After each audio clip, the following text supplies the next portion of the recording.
6장입니다.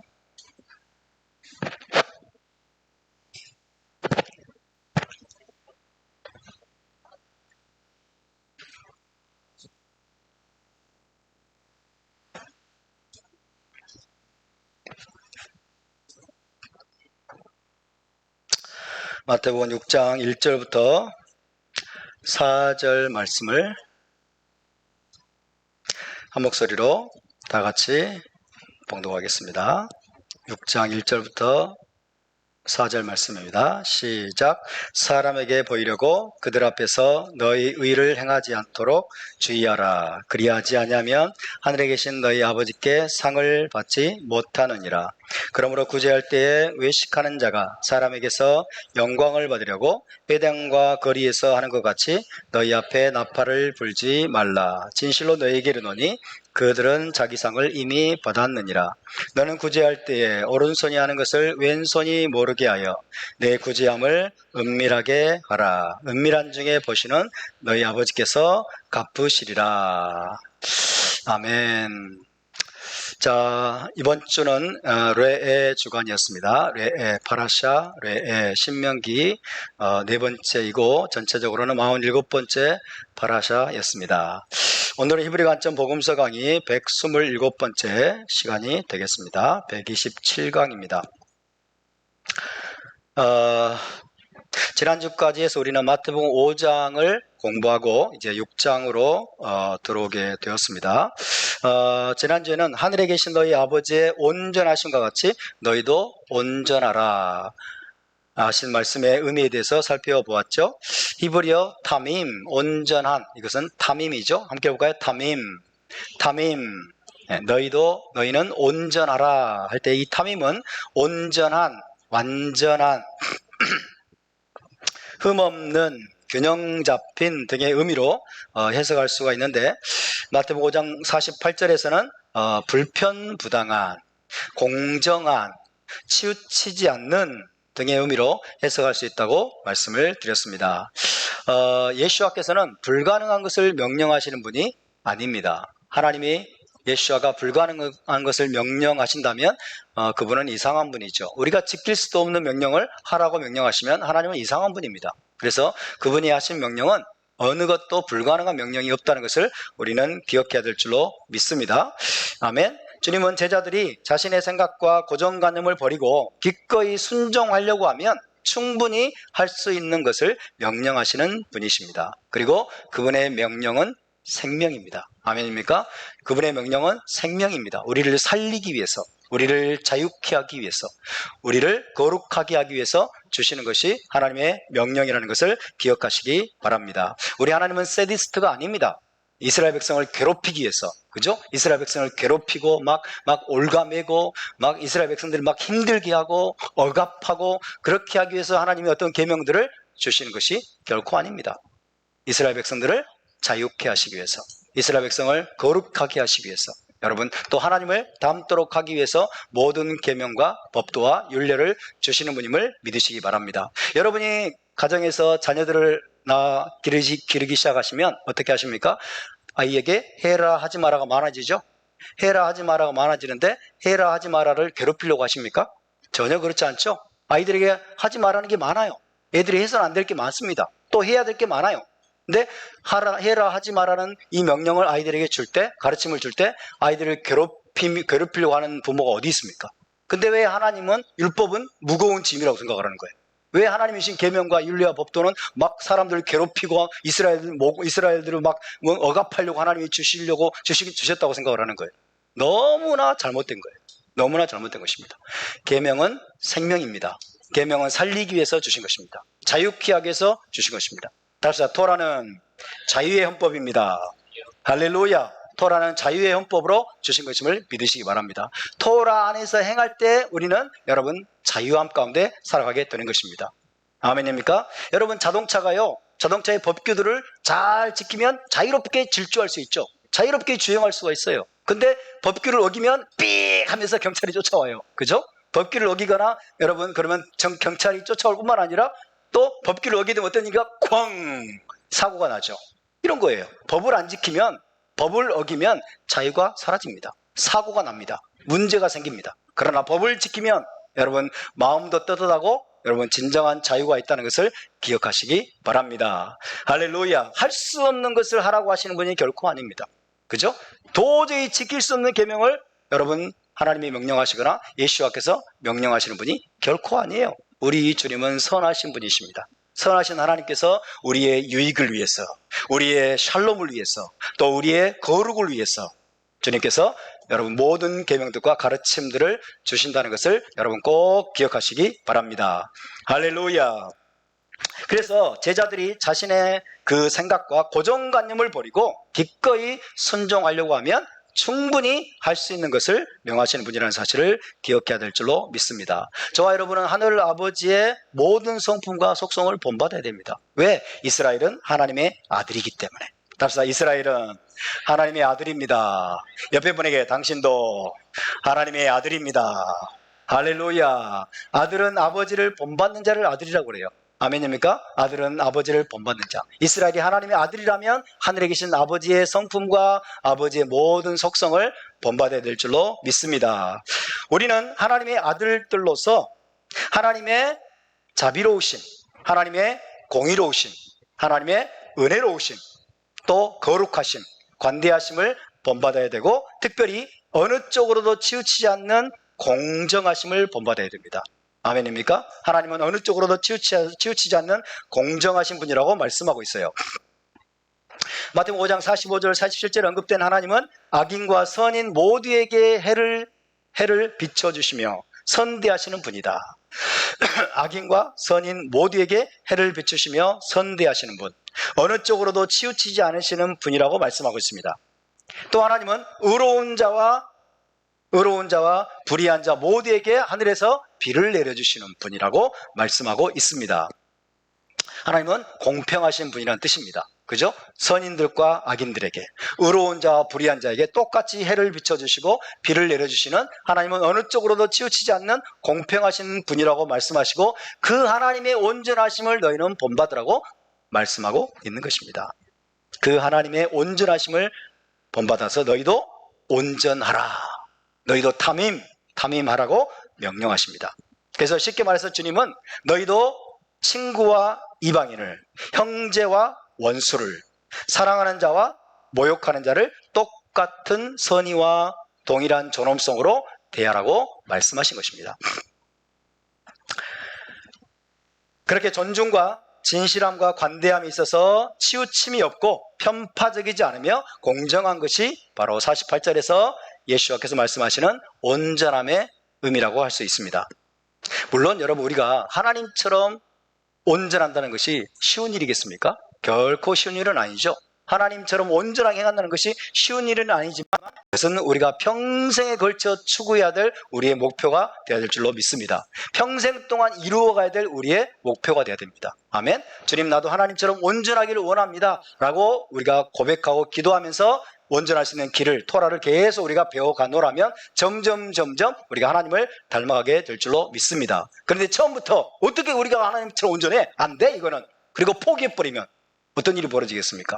하나님의 말씀과 우리는 점점 무한한 삶으로 멀어져 가게 됐죠. 그게 아니라 주님이 말씀하셨기 때문에 주님께서 내 안에서 이룰 수 있도록 해 주시옵소서 기도하면서 우리가 평생 동안 여러분 온전함을 향해서 달려가는 저와 여러분이 될 수 있기를 주의 이름으로 축원합니다. 할렐루야, 바룩 하셈. 6장으로 넘어왔어요. 예수와는 6장 1절 한번 읽어볼까요? 6장 1절 시작. 사람에게 보이려고 그들 앞에서 너희 의를 행하지 않도록 주의하라. 그리하지 않으면 하늘에 계신 너희 아버지께 상을 받지 못하느니라 라고 가르치십니다. 6장에서 예수와는 세 가지 종류의 의의 행동에 대해서 가르치신다고 그랬죠? 세 가지 종류의 의로운 행동, acts of righteousness. 세 가지 종류의 의로운 행동에 대해서 가르치시는데 무엇입니까? 구제와 기도와 금식에 대한 가르침입니다. 구제와 기도와 금식에 대한 가르침. 물론 의로운 행동이 그 세 가지만 있는 것은 아닐 겁니다. 대표적인 거예요. 그죠? 대표적으로 세 가지 의의 행동에 대해서 예수와는 이제 제자들에게 가르치기를 시작하십니다. 당시에는요, 서기관과 바리새인들이 서기관과 바리새인들을 포함해서 많은 종교인들이 사람에게 보이려고 의로운 행동을 하곤 했던 것처럼 보입니다. 그래서 주님은 너희가 서기관과 바리새인보다 더 나은 의를 실천하고자 한다면, 서기관과 바리새인보다 더 나은 의를 실천하고자 한다면 사람들의 칭찬과 인정을 받기 위해서가 아니라 오직 은밀하게 보시는 하나님의 칭찬을 받기 위해서 행해야 한다라고 지금 말씀하시는 겁니다. 사람의 칭찬과 인정이 아니라 은밀하게 보시는 하나님의 칭찬을 받기 위해서 너희가 의의 행동을 해야 된다라고 말씀하고 있습니다. 그러면서 우리가 행한 구제와 기도와 금식에 대해서 사람들의 칭찬과 박수갈채를 받는다면 그것은 이 땅에서 이미 상을 받은 것이다. 사람들의 칭찬과 존경과 박수갈채를 너희가 받아버린다면 그것은 이 땅에서 이미 상을 받은 것이기 때문에 하늘 아버지로부터는 받을 상급이 없을 것이다라고 말씀합니다. 따라서 우리는 모든 일에 사람들의 눈을 의식하기보다는 보이지 않는 하나님의 눈을 의식하는 법을 배워야 될 줄로 믿습니다. 우리는 사람을 기쁘시게 하기 위해서가 아니라 하나님을 기쁘시게 하기 위해서 모든 일을 행하기로 결단해야 합니다. 할렐루야. 여러분 바로 그 일에 헌신된 분인 줄로 믿습니다. 왜 여러분이 토라를 준행하고, 왜 여러분이 샤밧을 지키고, 왜 절기를 지키고, 왜 우리가 음식법을 지키는 데 헌신되어 있습니까? 하나님을 기쁘시게 하기 위해서. 사람을 기쁘게 하기보다, 사람들의 눈치를 보기보다 우리는 사람들이 우리를 때로는 오해하고 사람들이 우리를 칭찬하지 않는다 할지라도 우리는 오직 하나님을 기쁘시게 하기 위해서, 하나님의 칭찬과 하나님께로부터는 영광을 우리가 사모하기 때문에 우리가 이 토라 준행의 길을 가고 있는 줄로 믿습니다. 할렐루야. 여러분 사람의 눈을 의식하지 마시기 바랍니다. 사람들을 두려워하지 마시기 바랍니다. 사람들을 두려워하면 올무에 걸리겠거니와. 잠언은 그렇게 말씀합니다. 사람들을 두려워서는 안 됩니다. 또 사람들의 칭찬과 사람들의 박수갈채를 구해서도 안 됩니다. 오직 우리는 하나님을 기쁘시게 하기 위해서 모든 일을 행하기로 결단해야 될 것입니다. 우리가 무슨 선한 일과 의로운 일을 행하든지 하나님은 은밀한 중에 다 보고 계십니다. 아멘입니까? 우리가 아무리 사람들의 눈에 띄지 않는 곳에서 여러분 우리가 선한 일을 하고 의로운 일을 행하고 있다 할지라도 하나님은 은밀하게 다 보고 계시고 우리의 모든 그 행위들을 하늘에 있는 기념책에 기록하고 계십니다. 아멘입니까? 하늘에 있는 기념책에 하나님이 다 기록하고 계세요. 그것을 믿으시기 바랍니다. 하나님께는 공짜가 없습니다. 따라서 하나님께는 공짜가 없습니다. 할렐루야. 우리가 하나님의 나라를 위해서 하나님의 계명에 따라서 우리가 선을 행하고 의를 행하고 우리가 하나님께 순종하기 위해서 행했던 모든 것들은 하나님이 다 기억하십니다. 하나님이 아무리 작은 것도 다 기억하시고 여러분 마지막 때에 하나님께서 반드시 상급으로 여러분 갚아주시고 보상해 주신다는 것을 기억하시기 바랍니다. 하나님은 어떤 분이기 때문에? 공의로우신 분이기 때문에. 하나님은 공의롭고 정의로우신 분이기 때문에 우리가 그분을 위해서 또 계명에 순종해서 무슨 선한 일을 행하든지 무슨 의로운 일을 행하든지 마지막 때에 여러분 그대로 다 갚아 주실 것입니다. 그때 하나님께로부터는 칭찬과 영광이 저와 여러분에게 있게 되기를 주의 이름으로 축원합니다. 할렐루야. 그러므로 사람들이 여러분 인정해 주지 않고 사람들이 칭찬해 주지 않고 사람들이 알아주지 않는다고 여러분 마음 상할 필요 없습니다. 실망하거나 낙담할 필요도 없습니다. 은밀한 중에 보시는 내 아버지께서 갚으시리라. 할렐루야. 은밀한 중에 보시는 내 아버지께서 갚으시리라. 혼자 있는데 뭐 아무거나 먹어도 되지, 아무도 보지 않는데, 그리고 낙지를 먹고 돼지고기를 먹고 하나님은 보고 계십니다. 그죠? 하나님은 보고 계세요. 은밀한 중에 보시는 내 아버지께서 갚으실 것이라고 말씀합니다. 여러분 하나님을 기쁘시게 하기 위해서 계명에 순종하시기 바랍니다. 하나님의 칭찬과 영광을 사모함으로 여러분 선한 일을 하시고 의로운 일을 행하시기를 주의 이름으로 축원합니다. 바룩하세.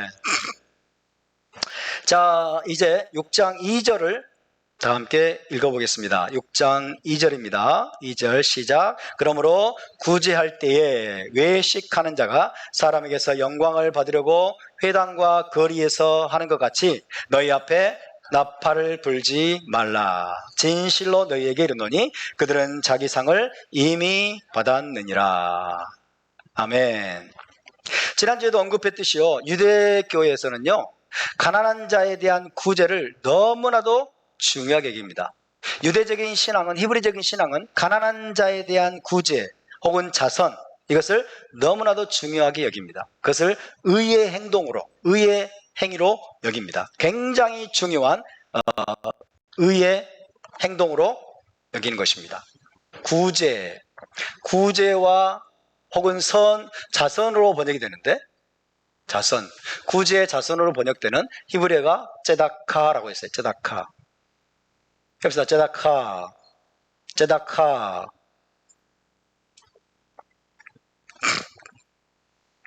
ጼ다카는 의로움이라고 번역이 됩니다. 의로움. 혹은 정의로도 번역이 됩니다. 정의.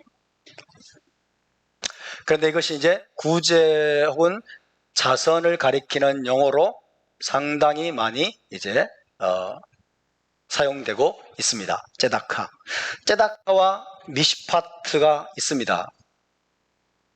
미시파트.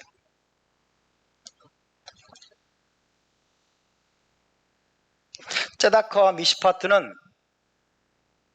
이 두 가지는, ጼ다카와 미시파트는 여러분 토라의 요약이라고 할 수 있어요. 토라를 두 단어로 요약하면 ጼ다카와 미시파트라고 할 수 있습니다. 의와 공평 혹은 공의와 정의, 이렇게 번역했죠. 미시파트.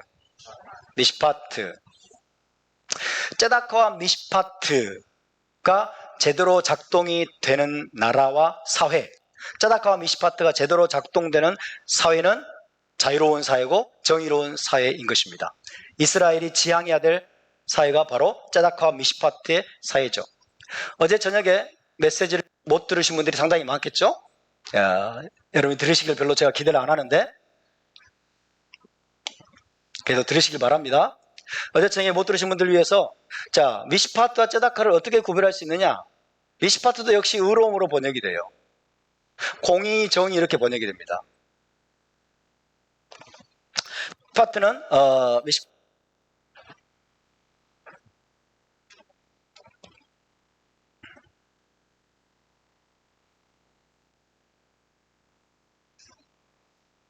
retributive justice로 이해할 수 있어요. 보응적인 정의다.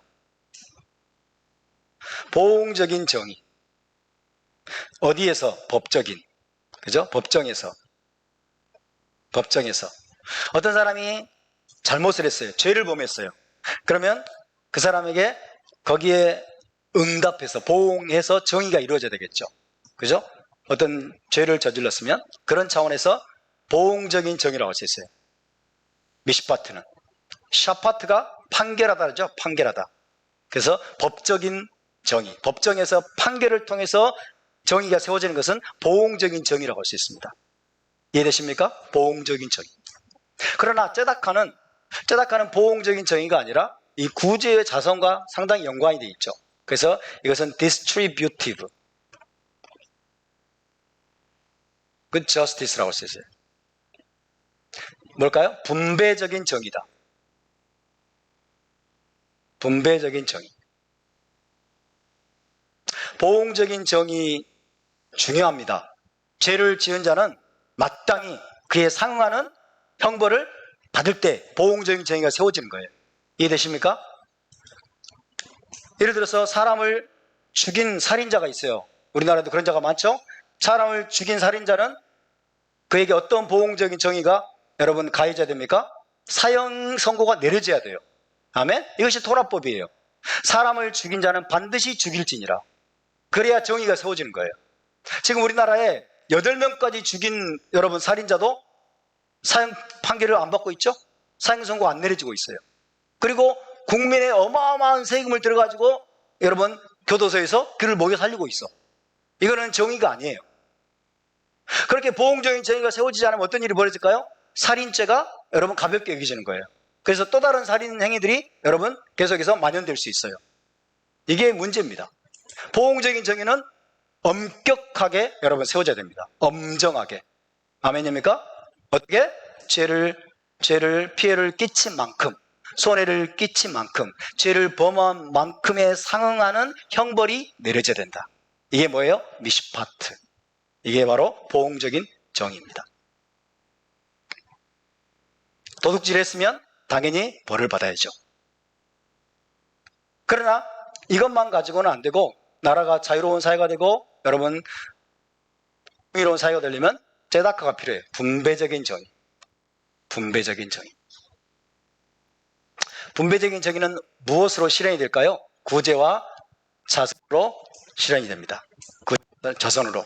돈을 많이 가진 사람이 필요 이상으로 넉넉하게 가진 사람들이 뭐예요?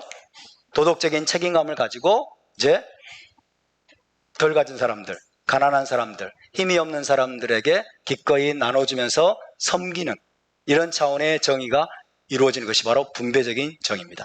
그래서 제다카는 자선 혹은 구제라는 의미로 상당히 이제 굳어지게 됐습니다. 예수와께서는 이 제다카를 예수와는 선택사항으로 말씀하고 있지 않아요. 제다카는 해도 되고 안 해도 되는 것이 아닙니다. 구제와 자선은 해도 되고 안 해도 되는 뭐예요? 선택 옵션이 아니에요. 이것은 마땅히 해야 되는 겁니다. 마땅히 해야 되는 것.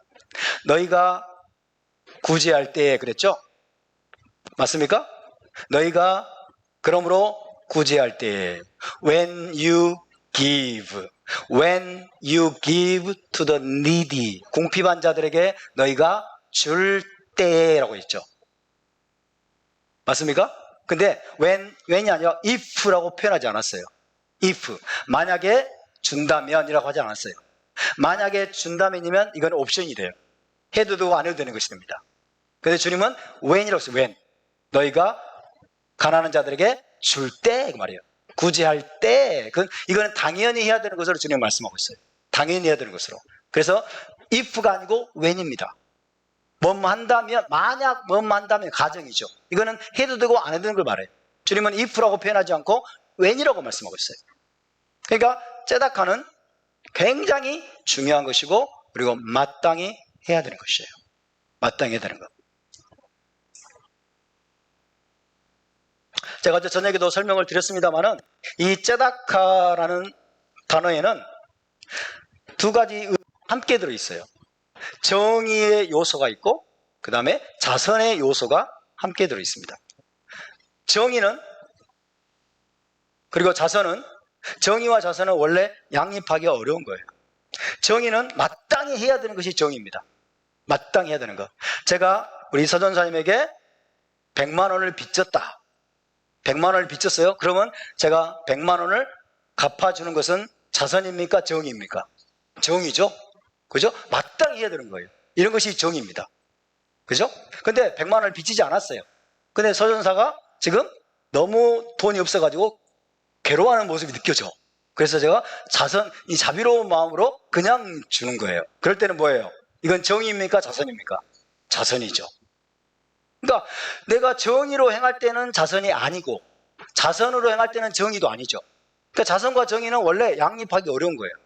근데 히브리어 이 제다카는 자선과 정의의 의미를 함께 가지고 있어. 이게 히브리어에서만 가능한 거예요. 히브리어에서만. 왜 그럴까요? 우리가 가진 모든 것, 그죠? 우리가 가진 모든 것의 궁극적인 소유권이 하나님께 있다는 거예요. 우리가 가진 모든 소유의 궁극적인 소유권이 하나님께 있기 때문에 하나님께서 여러분 가난한 자들에게 덜 가진 자들에게 힘없는 자들에게 나눠주는 것은 하나님께서 도덕적인 의무로 하나님이 명령하셨기 때문에 명령하셨다는 거예요. 아멘입니까? 그렇기 때문에 우리가 여러분 가난한 자들에게 궁핍한 자들에게 공공한 자들에게 제다카를 하는 것은 자선의 행위를 하는 것은 물론 자선입니다. 그죠? 왜? 자발적으로 해야 되기 때문에. 그렇지만 이것은 의무입니다. 왜? 궁극적인 소유권자가 그렇게 규정하셨기 때문에. 이해되시죠? 그래서 이것은 정의이면서 자선입니다. 자발적인 요소가 반드시 있어야 되기 때문에 이것은 자선이고 더불어서 최종 소유권자께서 그렇게 규정하시고 그런 조건들을 달아놓으신 상태에서 소유를 우리가 맡기셨기 때문에 마땅히 해야 되는 겁니다. 아멘? 째다카가 그래서 굉장히 매력적인 단어인 거예요. 여러분 째다카를 하고 계십니까? 째다카를 하고 계신다면 여러분 하나님께 감사하시기 바랍니다. 째다카를 하지 않고 계십니까? 그러면 여러분 지금 마땅히 해야 될 것을 하지 않고 계시는 거예요. 마땅히. 얼마나 해야 됩니까? 여러분의 마음이 달려 있어요. 그죠? 얼만큼 째다카를 해야 되는데요. 그것은 내 마음의 크기에 달린 겁니다. 내가 하나님께 받은 은혜가 너무 크고, 그죠? 너무 감사하고, 더 나누고 싶은 마음이 너무 크면 여러분 많이 나누면 돼요. 그렇지만 내 마음이 밴댕이 속이야. 내 마음이 너무 좁아. 내가 나눠줘 버리면 내가 파산할 것 같아. 나는 많이 못 주겠어. 나는 이거밖에 못 줘. 그러면 조금 하시고. 그죠? 그러나 하나님께서는 보고 계십니다. 그죠? 내가 행한 대로 하나님은 갚으세요. 내가 행한 대로. 여러분 째다카의 의미를 저와 여러분이 잘 알 수 있게 되길 바랍니다. 이 째다카가 온전하게 그리고 활발하게 행해질 때야 비로소 이제 가난한 자들이 그리고 힘없는 자들이 궁핍한 자들이 여러분 인간으로서의 존엄성을 여러분 그래도 유지하면서 살아갈 수 있는 사회가 유지가 될 수 있는 거예요. 그런 사회를 우리가 만들어갈 수 있는 거예요. 이스라엘이 속한 공동체가 이스라엘이 속한 사회가 바로 그런 사회가 되어야 된다라고 하나님은 말씀해 주고 있는 것입니다. 할렐루야. 저와 여러분이 째다카하는 일에 더욱더 열심히 힘을 쏟을 수 있기를 바랍니다. 나중에 우리가 살펴보게 되겠지만요, 예수와께서는 째다카를 굉장히 강조하십니다. 굳이 하는 것을 굉장히 주님은 중요하게 말씀하세요. 심지어 주님은 뭐라고 말씀하시냐? 너희의 소유를 팔아서 구제하라고 말씀하세요. 너희의 소유를 팔아서 구제하라고 말씀하세요. 기본적인 인간으로서의 존엄성을 지킬 수 있는 필요도 갖지 못하고 여러분 정말 짐승보다 못한 그런 여러분 삶을 살고 있는 수많은 사람들이 있는데 우리가 가진 것을 한번 생각해 보세요. 우리의 가정에 얼마나 많은 좋은 것들이 있는지 한번 생각해 보세요. 그러면 정말 우리가 너무 가진 게 많구나. 너무 가진 게 많구나. 이것을 우리가 깨달을 겁니다. 그럴 때 비로소 우리는 주님께서 왜 네 가진 것을 소유를 팔아서라도 구제하라고 말씀하시는지를 우리가 알게 돼요. 여러분 우리가 이 구제 째다카에 대해서 더 진지하게 우리가 생각해야 될 줄로 믿습니다. 자, 그래서 지금 현재 유대교에서는요, 이 째다카를 구제와 동의어로 여깁니다. 째다카와 구제, 자선을 동의어로 여기고 있습니다. 예수와께서도 가난한 자를 구제하는 것을 대단히 중요하게 여기셨고요. 아낌없이 구제하라고 주님은 명령하셨습니다. 째다카는 결코 선택사항이 아닙니다. 해도 되고 안 해도 되는 것이 아니라 반드시 해야 되는 것입니다. 왜? 우리가 가진 모든 소유의 궁극적인 소유권자이신 하나님께서 그렇게 규정하셨기 때문에, 그렇게 명령하셨기 때문에 그렇게 우리는 마땅히 째다카를 해야 되는 것입니다. 그럼에도 불구하고 단순히 의무감에서 하는 것이 아니라 우리의 여러분 자발적인 마음으로 그리고 자원하는 마음으로 째다카는 행해져야 되는 것입니다. 그럴 때 그것이 바로 자선의 요소가 될 수 있는 것입니다. 랍비 예수와께서는요, 구제할 때 외식하는 자가 사람에게서 영광을 받으려고 회당과 거리에서 하는 것 같이 너희 앞에 나팔을 불지 말라고 제자들에게 말씀하셨습니다. 외식하는 자는 누구죠? 외식하는 자? 종교적인 위선자죠.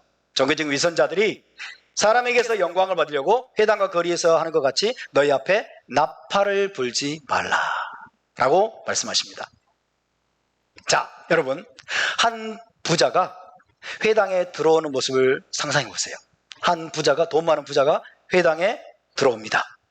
그리고 그가 구제함 앞에 멈춰 섭니다. 그리고는 품에서 준비해온 나팔을 꺼냅니다. 그런 다음에 나팔을 붑니다. 모두의 관심을 끌기 위해서 나팔을 붑니다. 그리고 구제금을 구제함 속에 이제 떨어뜨립니다. 자, 그런 사람이 실제로 있었을까요? 그런 사람이 실제로 있었을까요? 그런 사람은 없었습니다. 그런 광경은 한 번도 일어난 적이 없습니다. 왜? 주님께서 지금 말씀하신 것은 그런 뜻이 아니기 때문에 그래요. 그렇다면 나팔을 불면서 구제를 한다. 구제를 하면서 나팔을 불지 말라. 그렇게 했는데 나팔을 불면서 구제를 한다는 것은 무슨 뜻일까요? 나팔을 불어. 이거는 어떤 문제를 알리는 거죠. 모두가 알 수 있도록 알린다는 것인데, 나팔을 불어서 어떤 문제를 알린다는 것은 자신의 행동에 관심을 집중시키는 것을 의미하는 비유적인 표현일 수 있습니다. 그죠? 자신이 하는 행위, 구제와 자선을 하는 행위를 모든 사람이 알 수 있도록 널리 공표하고 자랑하고 드러내는 것을 의미하는 비유적인 표현으로 주님께서 나팔을 불지 말라라고 말씀하셨을 수 있습니다. 여러분, AD 1세기 초에 그 회당 비문들과 모자이크들을 보면요, 큰 돈을 기부한 사람들과 공동체 후원자들 이름이 기록되어 있어요. 1세기 초에 있었던 회당들, 그리고 비문들, 모자이크들, 이런 것들을 보면은 큰 돈을 기부한 사람들의 이름, 후원자들의 이름이 기록이 되어 있습니다. 나팔을 불어서 자신의 기부와 구제를 널리 알리는 것은 자신의 통큰 구제가 사람들의 눈에 띄지 않고 지나치게 하지 않는 것을 의미할 수도 있습니다. 사람들의 눈에 띄도록 하는 거예요. 그렇죠? 자신의 통큰 기부와 구제가 사람들이 다 알게 하고 사람들의 눈에 띄도록 하는 그런 의미로 주님께서 말씀하시고, 너희는 그렇게 하지 말라라는 의미로 그런 말을 하셨을 수도 있습니다. 그런데요, 유대인 기독교 학자인 알프레드 에더샤임이라는 분이 있습니다. 알프레드 에더샤임을 보면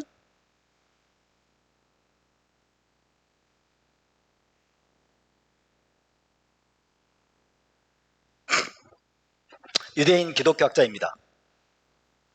이 알프레드 에더샤임은 미시나에 기록된 내용에 주목을 합니다. 미시나는 성전에 있던 기부금 박스들을 쇼파로트라고 불렀어요. 자, 미시나의 기록에 따르면 예루살렘 성전, 1세기 당시에 예루살렘 성전이 있었는데, 예루살렘 성전 안에 기부금 박스들이 있었어요. 알려진 바에 따르면 13개가 있었다고 하는데, 이거는 째다카 박스라고 할 수 있죠. 째다카 박스 13개가 있었는데, 이 째다카 박스를 쇼파로트라고 미시나가 부르고 있어요. 쇼파로트. 쇼파로트는 나팔들, 이런 뜻이죠. 나팔들.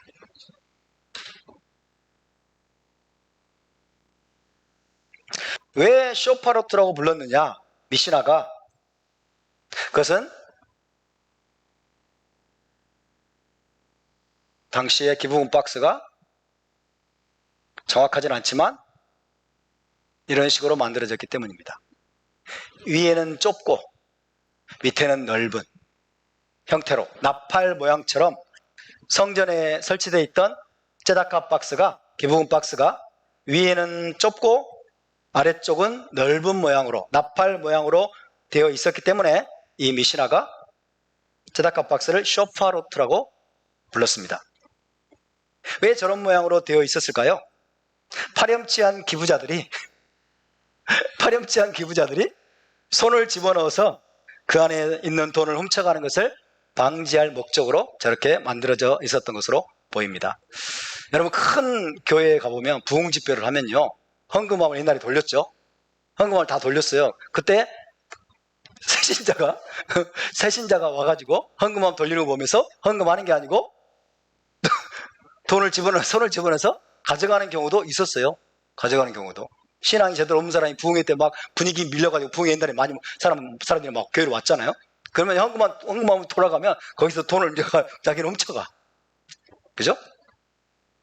그러니까 그런 사고를 방지하기 위해서 나팔 모양으로 째다카 박스를 만들었다. 성전에 있는 째다카 박스를, 기부금 박스들을 나팔 모양으로 만들어서 이 파렴치한 기부자들이 손을 집어넣어서 돈을 훔쳐가지 못하도록 저런 모양으로 되어 있었다고 합니다. 미시나의 다른 부분에 보면요, 나팔 모양의 구제함이, 저 째다카 박스가 성전 밖에서도 사용되었고 이동이 가능했다고 합니다. 저 째다카 박스들은 성전 밖에서도 사용이 되고 이동이 가능했다고 합니다. 그래서 아마도 나팔 모양의 구제함은 각 지역에 있는 회당이나 거리에서도 사용되었을 것으로 추정을 합니다.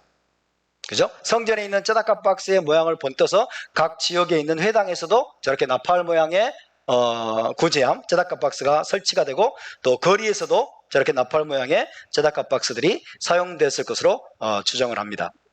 그런 의미에서 나팔을 불어 구제를 알리는 것은 단순히 공개적으로 구제를 하는 것, 즉 모든 사람이 이 자선가의 고상한 행위를 볼 수 있는 나팔 모양의 구제함에 돈을 집어넣는 것을 의미하는 것으로 해석할 수도 있습니다. 나팔 모양의 구제함에 가가지고 동전을 모든 사람이 들을 수 있도록 동전을 떨어뜨리면 땡그랑 소리가 날 거 아니에요, 그죠? 땡그랑 소리가 나면 나팔이 마치 불리는 것처럼 모든 사람이 듣고 알 수 있도록 그런 방식으로 공개적으로 쩌다카를 하는 것을 지금 주님께서 말씀하고 있는 것으로 볼 수 있습니다. 그리고 거리에서 구제한다. 거리에서 구제한다고 말씀하죠. 거리에서 구제한다는 것도 아마도 사람들의 눈에 띌 수 있도록 거지들에게 구제금을 나눠주거나 혹은 거리에 배치된 나팔 모양의 구제함에 돈을 집어넣는 것을 의미할 수도 있습니다. 예수님께서는 그렇게 사람들의 눈에 띄게 혹은 사람들에게 보이려고, 그래서 사람들의 인정과 칭찬과 존경을 받으려고 공공연하게 구제 행위를 하지 말라고 경고하신 것입니다. 사람들이 볼 수 있도록, 알 수 있도록 사람들의 칭찬과 사람들의 존경을 받으려고 너희는 구제를 하지 말아라. 사람들이 모두 알 수 있는 방식으로 하지 말아라고 주님께서는 경고하고 계십니다. 그것은 하나님이 받으셔야 될 영광을 자기 자신이 차지하려는 행동이기 때문에 그렇습니다. 오히려 주님은 제자들에게 하늘에 계신 아버지께 상을 받도록 은밀하게 구제하라고 말씀하셨습니다. 은밀하게 구제하라. 대중 앞에서 구제를 하는 자들은 대중의 칭찬과 찬사의 형태로 이미 상을 받은 것이라고 말씀하십니다. 따라서 그들은 하나님으로부터 어떤 상급도 받지 못할 것입니다. 왜냐하면 그들의 의의 행위가 결코 진실하지 않았기 때문에 그렇습니다. 이미 받아야 될 상급을 다 받아버렸어요. 이미 사람들의 칭찬과 박수갈채와 사람들의 존경을 다 받아버렸기 때문에 하늘에서는 받을 상급이 없다라고 말씀하시죠. 자, 여기서 우리가 주목해야 될 중요한 원리가 있어요. 이사야 64장을 한번 보겠습니다. 이사야 64장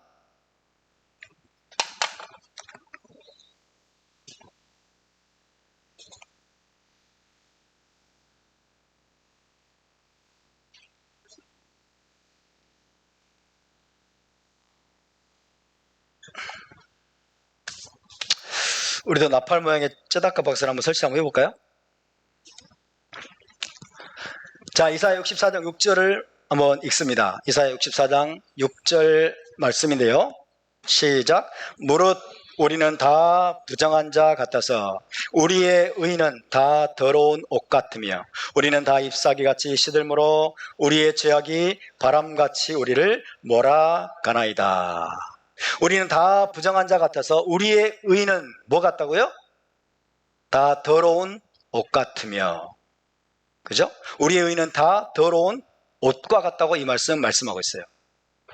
그래서 전통 기독교의 신학은 사람의 의로운 행동이 하나님 앞에 다 더러운 옷과 같다라고 가르칩니다. 기독교의 가르침이에요. 사람의 의로운 행동이 다 하나님 앞에 더러운 옷과 같다라고 가르칩니다.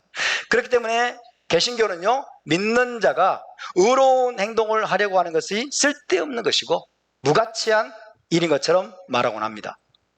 기독교의 가르침이 이런 경향이 상당히 진합니다. 믿는 자가 의로운 행동을 하려고 하는 것이 쓸데없는 것이고 무가치한 일인 것처럼 말하죠. 심지어 믿는 자들이 의로운 행동을 하려고 하는 것 자체가 미련하고 어리석은 것이며 자기 의의를 세우려고 하는 것으로 규정을 하곤 합니다. 그래서 믿는 자로 하여금 의로운 행동을 주저하게 만들어요. 아예 시도조차 못하게 만듭니다.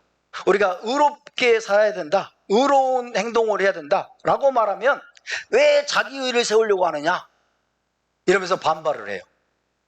의로운 행동을 강조하면 왜 행위를 강조하느냐 이렇게 또 강조합니다. 왜 행위에 초점을 맞춰가지고 율법주의에 빠지려고 하느냐 이런 식으로 또 반발하는 경향이 강합니다. 그러면서 64장 6절 이사야, 우리의 의는 다 더러운 옷 같은 것인데 우리의 의는 다 부질없는 것이고 다 다 쓸데없는 것이고 하나님 앞에 다 무가치하는 것인데 왜 의로운 행동에 대해서 그렇게 너희가 신경을 쓰느냐?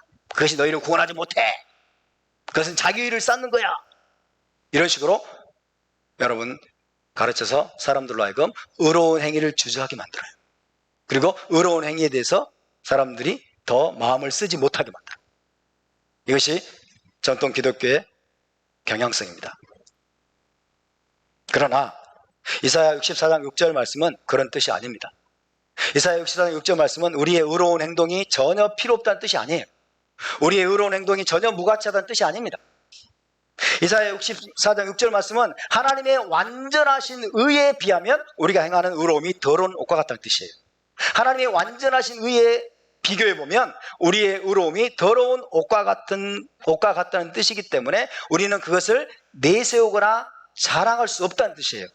아멘입니까? 하나님 앞에 우리의 의는 더러운 옷과 같은 것이기 때문에 우리는 감히 하나님께 그것을 내세울 수도 없고 자랑할 수 없다는 뜻이지, 우리의 의로운 행동이 무가치하거나 불필요하다는 뜻이 절대로 아닙니다. 아멘입니까? 우리의 의로운 행동이 무가치하거나 불필요하다는 뜻이 결코 아닙니다. 아무리 우리가 철저하게 의로운 삶을 살고 의로운 행위를 많이 했다고 할지라도, 아무리 우리가 째다카를 많이 하고 구제를 많이 하고 자선을 많이 했다고 할지라도 하나님의 의로우심에 비하면 더러운 옷과 같은 것이기 때문에 결단코 자랑할 수 없다는 뜻입니다. 아멘입니까? 뿐만 아니라 자신의 의로운 행실을 통해서는 결코 구원받을 수 없음을 깨닫게 하는 말씀이기도 합니다. 사도 바울도 로마서나 갈라디아서에서 뭐라고 말씀했죠? 율법의 행위로는 의롭다 하심을 받을 육체가 없나니. 율법의 행위는 뭡니까? 의로운 행위예요. 그죠? 토라를 행하는 의로운 행위. 우리 자신의 의로운 행위로는 의롭다 하심을 받을 육체가 없다라고 말씀하고 있어요. 왜? 사람이 의롭게 되는 것은 오직 예수와를 믿음으로 되는 줄을 아노라. 우리가 하나님 앞에 칭히 의롭다 하심을 받고 우리가 구원을 받고 죄사함을 받는 것은 우리의 의로운 행위로는 불가능합니다. 아멘? 우리의 의로운 행위는 불가능합니다. 그것은 오직 예수와를 믿음으로 되는 것임을 여러분 기억하시기 바랍니다. 할렐루야. 사람이 의롭게 되는 것은 오직 예수와를 믿음으로 되는 줄을 아노라 라고 말씀하죠. 그것은 토라를 준행하는 우리의 의로운 행실을 가지고는 누구도 의롭게 되거나 구원받을 수 없다는 뜻이지, 토라를 준행하는 우리의 의로운 행실이 무가치하고 쓸모없다는 뜻은 결코 아닙니다. 아멘입니까? 토라를 준행하는 의로운 행실이 불필요하고 무가치하고 전혀 쓸모없다는 뜻이 아니라 그 토라를 준행하는 우리의 의로운 행실을 가지고는 죄사함이나 구원을 받을 수 없다는 뜻입니다. 그리고 그것을 가지고 하나님 앞에 나가가지고 자랑할 수 없다는 뜻입니다. 하나님의 완전하신 의로움에 비하면 우리의 의로움은 우리가 아무리 대단한 의를 행했다 할지라도 더러운 옷과 같다는 뜻입니다. 내세울 수도 없고 자랑할 수도 없다는 뜻이죠. 이해되십니까? 그럼에도 불구하고 여러분, 토라는 우리에게 뭘 말씀하고 있습니까? 의를 행하라고 말씀합니다. 하나님은 의로운 행위를 하나님이 친히 명령하셨고 하나님이 친히 우리에게 의로운 행위를 하나님은 기대하십니다. 이해되시죠? 이 여러분 차이점들을 우리가 잘 알아야 됩니다. 따라서 마태복음 6장을 한번 보실까요? 마태복음 6장에서 여러분이 큰 그림 한번 보시기 바랍니다. 마태복음 6장에서 지금 예수와는 뭘 말씀하고 있죠? 의로운 행동을 말씀하고 있어요. 그죠? Acts of righteousness, 의로운 행동 세 가지를 말씀하고 있어요. 구제와 기도와 금식에 대해서 말씀하고 있어요. 자, 구제와 기도와 금식이라는 우리의 이 의로운 행동이 예수와는 이거는 불필요한 거야, 이거는 무가치한 거야, 이것은 자기의를 세우려고 하는 것이니까 다 하지 마, 이렇게 말씀하고 있나요? 전혀 아니죠. 예수와께서는 이 의로운 행동을 구제든 기도든 금식이든 이 의로운 행동을 주님은 지금 긍정하고 계십니다.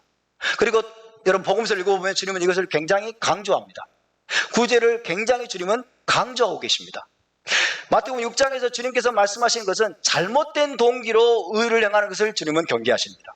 그죠? 잘못된 동기, 잘못된 방식으로 여러분 의로운 행위를 하는 것을 주님은 경고하고 계시는 것이지, 이 자체를 주님은 배격하는 게 아니에요. 이 자체가 자기 일을 세우는 것이니까 너희는 하려고 생각도 하지 마 라고 말씀하는 것이 결코 아닙니다.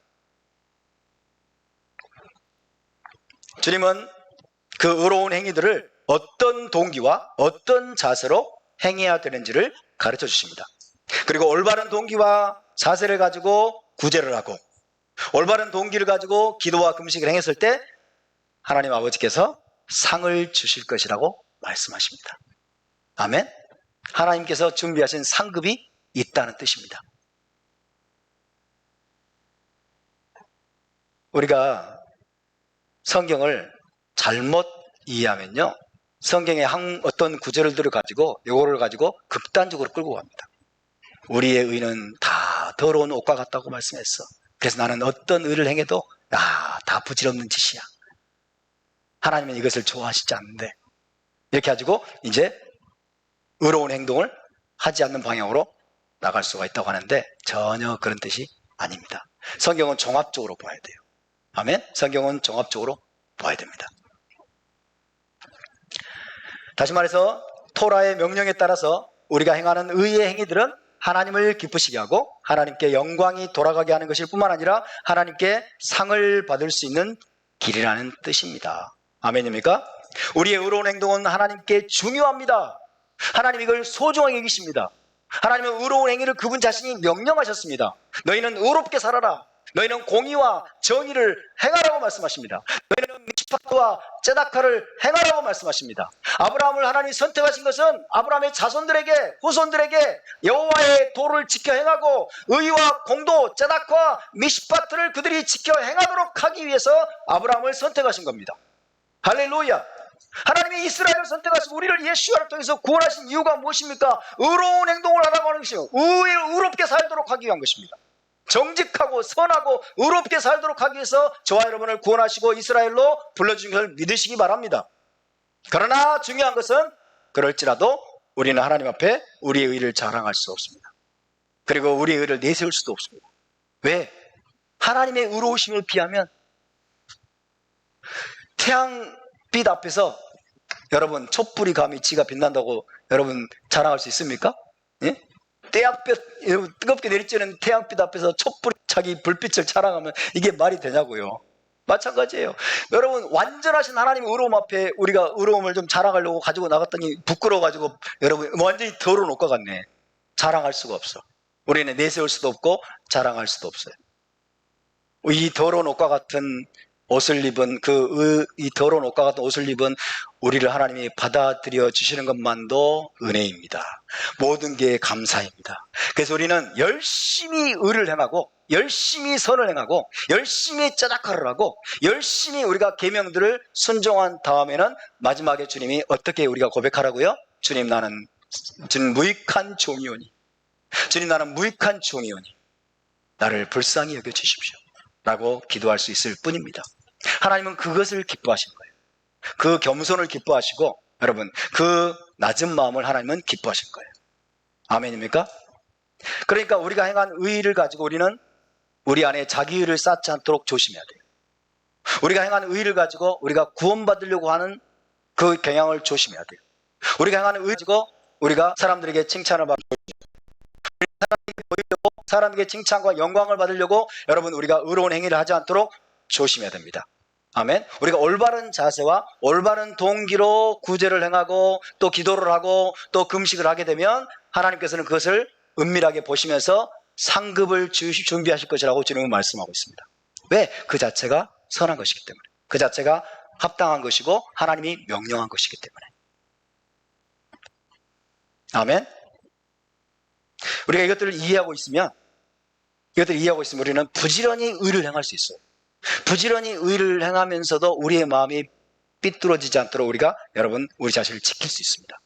올바르게 토라를 이해하고 말씀을 이해하고 있으면 우리가 부지런히 쩌다카를 많은 의로움과 쩌다카를 행하면서도 그것이 우리 안에 자기의로 쌓이지 않도록 사람들에게 또 혹시 내가 칭찬과 영광을 받으려고 하는 것은 아닌가 하고 자기 점검을 하면서 우리가 곁길로 빗나가지 않고 올바른 길로 우리가 나아갈 수가 있게 됩니다.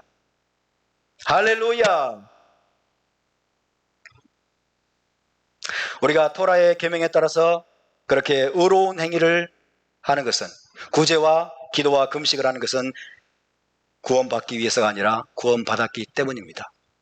의롭다 하심을 주님으로부터 받기 위해서가 아니라 여러분 우리가 의롭다 하심을 받았기 때문입니다. 아멘입니까? 이것을 우리가 기억해야 됩니다. 예수를 통해서 하나님의 언약 백성이 되었기 때문에 하나님의 의로우신 속성을 본받기 위해서 의로운 행위를 하는 것입니다. 비록 우리가 그것들에 대해서 아무것도 자랑할 것이 없고 전혀 내세울 수가 없지만은 하나님 편에서는 우리는 자랑할 수 없어요. 우리는 내세울 게 없어요. 왜? 너무 부끄러워. 하나님께 이것을 여러분 내밀기는 너무 부끄러워. 그죠? 여러분 아닌가 봐요. 저는 그래요. 너무 초라하고 너무 부끄러워. 왜? 우리가 범죄한 게 더 많아. 솔직히 잘 헤아려 보면, 그죠? 잘 헤아려 보면 하나님 앞에 설 때 우리의 범죄가 더 많아. 우리 안에 부끄러운 게 더 많고, 우리 안에 더러운 게 더 많아. 우리 안에 악한 게 더 많아. 근데 우리가 뭘 얼마나 했다고 이걸 내세워요? 절대 내세울 수가 없어. 도저히 자랑할 수도 없고 내세울 수도 없고, 정말 말 그대로 더러운 옷과 같아. 너무 초라해. 너무 초라해. 그래서 주님, 나는 무익한 종입니다. 나를 구원해 주신 것만도 너무 감사합니다. 메시아 옥에 들어갈 수만 있다면 너무 감사하겠습니다. 그런 자세를 우리는 마땅히 유지해야 돼요. 그렇지만 하나님 편에서는 우리의 의로운 행실에 대해서 하늘의 상급을 예비하십니다. 할렐루야. 얼마나 좋으신 분입니까? 그래서 각 사람의 행위대로 갚으시는 하나님을 알게 하십니다. 그것이 바로 하나님의 공의와 정의라는 것을 기억하시길 바랍니다. 바룩 하셈. 함께 나서 기도합시다.